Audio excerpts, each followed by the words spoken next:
কাজ হচ্ছে রাস্তাটা ক্লিয়ার করতে হবে, অফিসে যাতে আমি আসতে পারি। আপনাদের সহযোগিতা থাকলে আমি অফিসে আসতে পারবো, আপনাদের সহযোগিতা না থাকলে আমি অফিসে আসতে পারবো না। আপনারা কি চান আমি অফিসে আসে? তাহলে আপনাদের সহযোগিতা করতে হবে, পরিবেশটা নরমাল রাখতে হবে। রাখা যাবে সেটা? আমি আরো 2-1 দিন আসবো, আমি দেখবো যদি দেখি স্বাভাবিক রেখেছেন তাহলে আমি আসবো, আর যদি দেখি স্বাভাবিক রাখেন নাই তাহলে কিন্তু এখানে আমার পক্ষে আসা সম্ভব হবে না।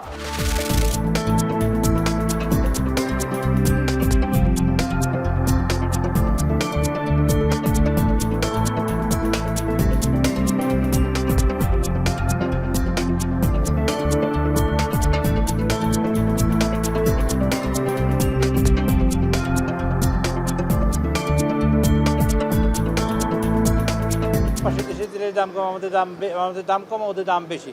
খুব সঙ্গত কারণে চোরাচালান হচ্ছে। চোরাচালান রোধের জন্য তিনি কঠোর ব্যবস্থা নেওয়ার জন্য হোম মিনিস্টারকে বলেছেন এবং তারপরে কঠোর ব্যবস্থা নেওয়া হবে।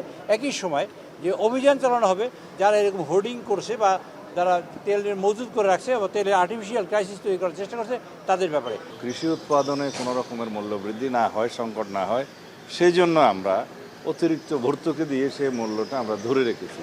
সামনের দিকে দেখি কিভাবে পরিকল্পনা করা যায়, আর যাতে জ্বালানি পাচার হওয়ার যে 2-1টি ঘটনা নজরে এসছে, এগুলো আমরা কঠোর হস্তে দমন করবো ইনশাআল্লাহ।